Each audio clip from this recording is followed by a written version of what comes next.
నీకు ఎవరైనా ఈనాడైనా ఎల్లంపల్లి ఎత్తిపోతలు షురు అట. ఎల్లంపల్లి కాళేశ్వరం లేదు, కాళేశ్వరం వద్దు, ఓన్లీ ఎల్లంపల్లి ఎత్తిపోతలు షురు. ఏది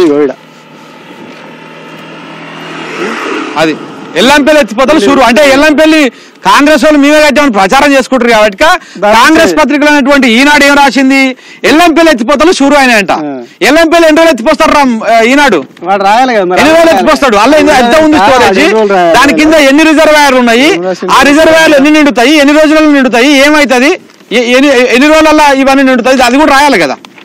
ఇప్పుడు ఇలా ఇలా ఇలా అదృష్టం మంచిగా ఉండి గోదావరి పైన మంచిగా ఇప్పుడు ఇంకా వరదలు వచ్చి ఓ వారం 10 రోజుల దాకా ఓ 100 టీఎంసీలు వస్తేనేమో బచాయిస్తారు, లేకపోతే నవ్వుల పాలవుతుంది కాంగ్రెస్ వాళ్ళ పరిస్థితి చూడు.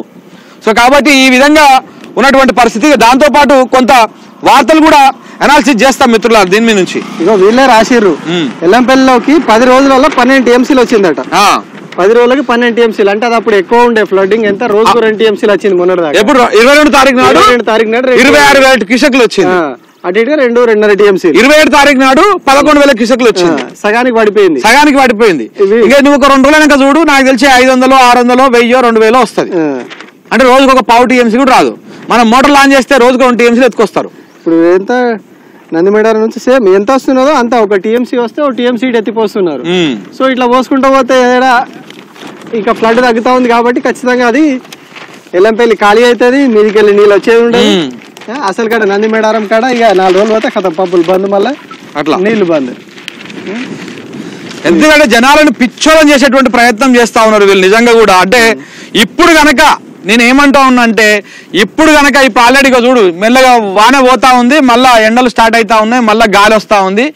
ఇప్పుడు గనక వర్షము తగ్గిపోయింది, ఇప్పుడు వచ్చినటువంటి ఆడ ఏదైతే మేడిగడ్డ దగ్గర పోతున్నటువంటి వరద కూడా తగ్గుతా ఉన్నది. నిన్న 8 లక్షల క్యూసెక్లకు వచ్చింది, అంటే రోజుకి 80 టీఎంసీలు పోతా ఉన్నాయి ఆడంగవాడి.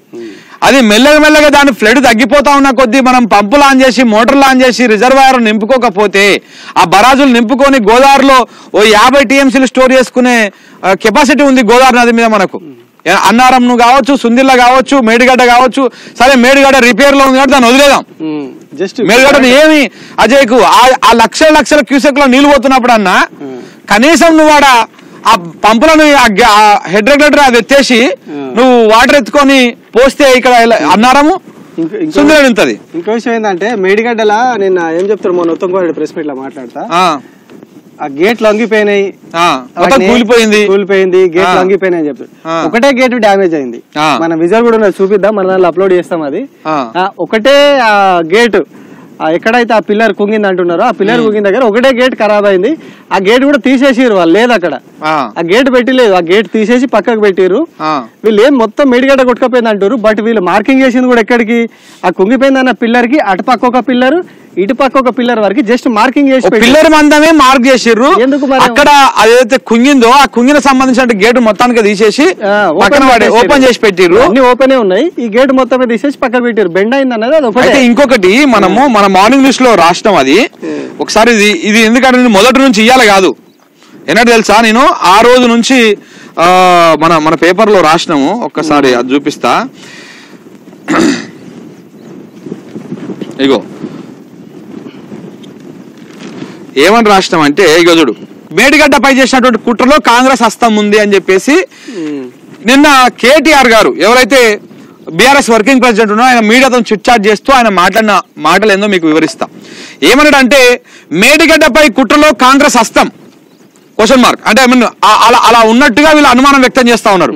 మేడిగడ్డ కుంగుపాటు పైన కేటీఆర్ అనుమానాలు, లక్షల క్యూసెక్కుల వరదకు చెక్కు చెదరని బ్యారేజీ. ఎప్పుడు 25 లక్షల నుంచి దాదాపు 30 లక్షల క్యూసెక్కుల వరద వచ్చింది. ఎప్పుడు పోయిన సంవత్సరం అంతకంటే ముందు సంవత్సరము గోదావరి నది ఉప్పొంగినప్పుడు ప్రపంచంలోనే ఈ గోదావరి నది చరిత్రలోనే అత్యంత హైయెస్ట్ ఫ్లడ్ వచ్చినప్పుడు కూడా మేడిగడ్డ తట్టుకొని నిలబడ్డది.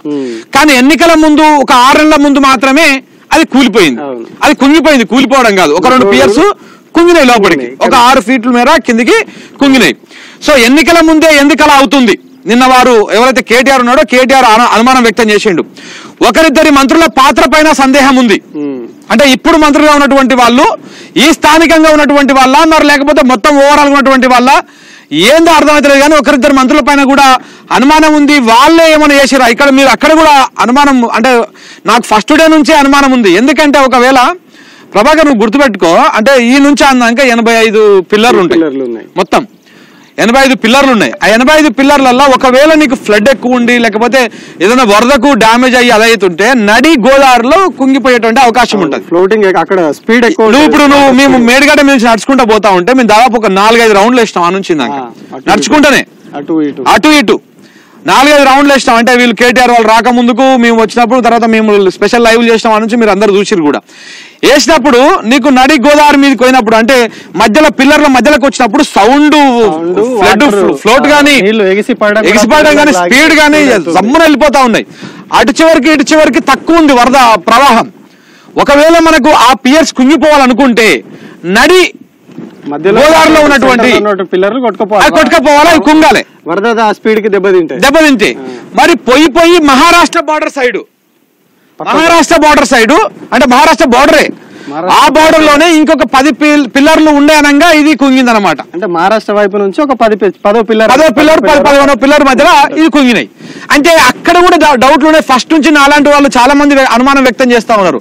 అది ఏమైనా జరిగిందా, ఏమైంది, అదేదో లోపల ఏదో గ్రానైట్లు పెట్టి ఏదో బాంబులు పెట్టి పేల్చినట్టు ఇట్లా సక్కన లోపడుకోవడం ఏంది, పర్టికులర్ పిల్లర్ దగ్గరనే లోపడుకోవడం ఏంది, ఆ గ్యాపులు ఎందుకు ఏర్పడినాయి. మొన్న ఇదే ఈనాడు పత్రిక, ఆంధ్రజ్యోతి పత్రికలు చాలా రాసినాయి. ఏమని రాసినాయి, పెద్ద సొరంగాలు ఉంటాయి లోపల, పెద్ద బొయ్యారాలు ఉన్నాయని రాసినాయి.